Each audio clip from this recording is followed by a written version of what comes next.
1859 and 1860, in a wave of popular enthusiasm, the first units of the Victorian volunteer force were formed. These new volunteer units formed cadet companies, and one of these was established in Kirkcaldy in 1859 and was attached to the Kirkcaldy Rifle Volunteers.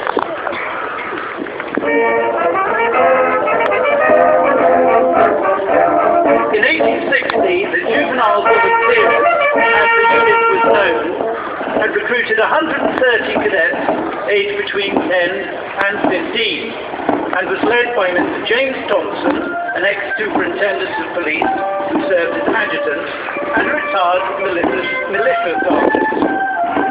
They paraded weekly in the Corn Exchange, and the boys were expected to pay the cost of their uniforms and weapons, although this could not exceed 30 shillings.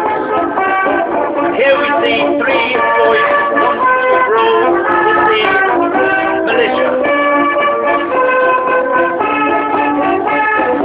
Strict rules were laid down on the number of drills that had to be attempted, and these were enforced by a system of fines. The uniform that they were given was exactly the same as the Kirkcaldy Rifle Volunteers, and it consisted of red tunics with blue collars, blue trousers with black braids and red piping, red and blue caps, and a brown belt.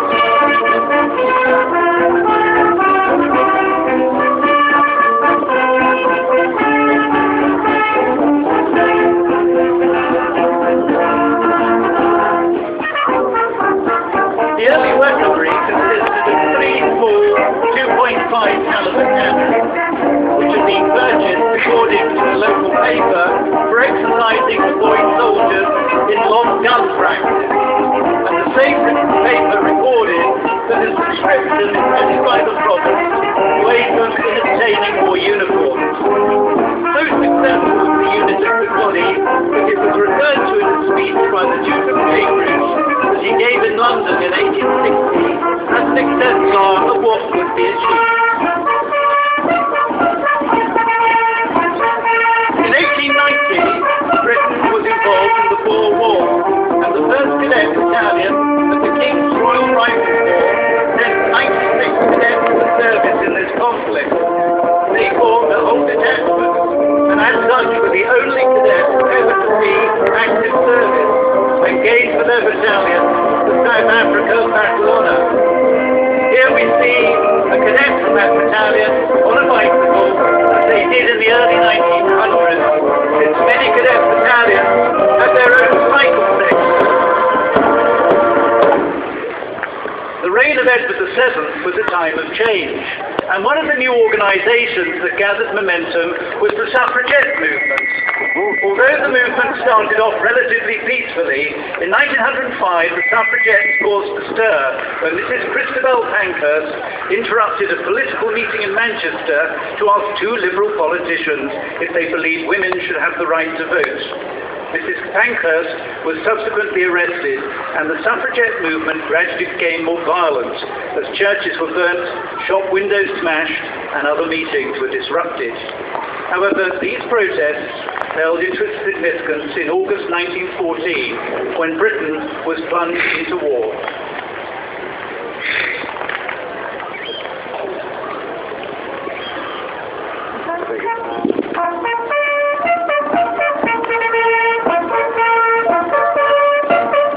At the outbreak of the First World War, there were 7 Black Watch battalions. For the next 4 years, officers and soldiers served with great distinction, particularly on the Western Front and in Mesopotamia. By the time of the armistice on the 11th of November 1918, over 50,000 men from the Black Watch were forced, of whom 20,000 were wounded and 8,000 had lost their lives.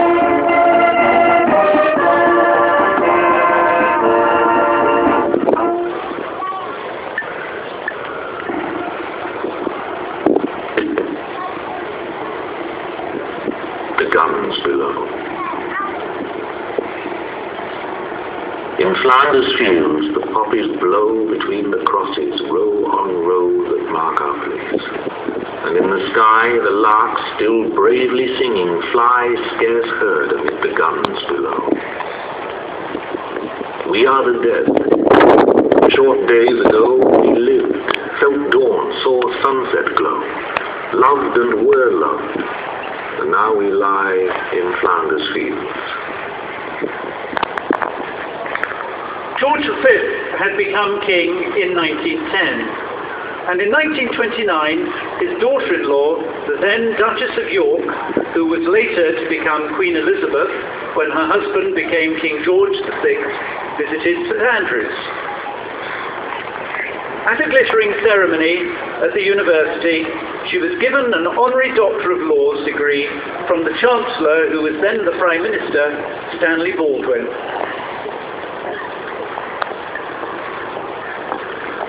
As for the cadet movement, the following year, the Guns of the Day withdrew all official recognition of them, giving just 7 days' notice that 51,000 cadets would no longer be supported.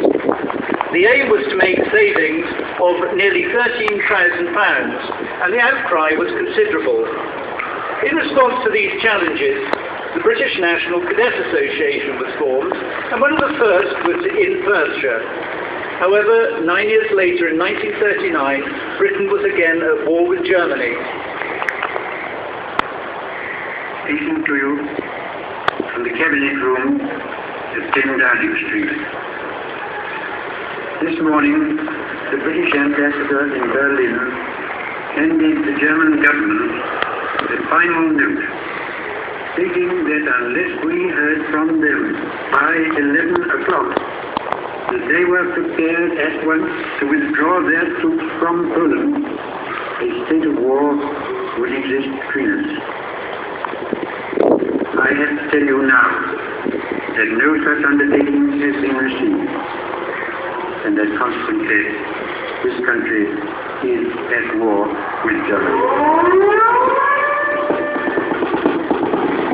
One of the prominent figures who guided the ACF through the post-war years was Field Marshal Lord Wilson, who was ACFA President from 1947 until 1964. It was he who supported the introduction of the Duke of Edinburgh's Award into the ACF, and was one of those responsible for acquiring Frimley Park in Surrey as the national home for the ACF.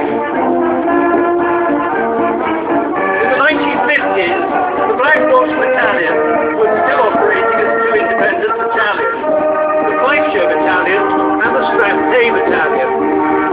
With detachments throughout Fife and Perthshire, they were more numerous and smaller than today in places like Eastweed, Dysart and Oakley. And on parade this afternoon is the banner of the old Strathay Cadet Battalion. Also at this time, there was a growing emphasis being placed upon sport and competitions in the ACF. The first sport that was introduced was boxing, with football, athletics, swimming, cross-country and cricket swiftly following. Indeed, the first major cricket match was held against the Air Training Corps at Lord's Cricket Ground. The result, however, is not known.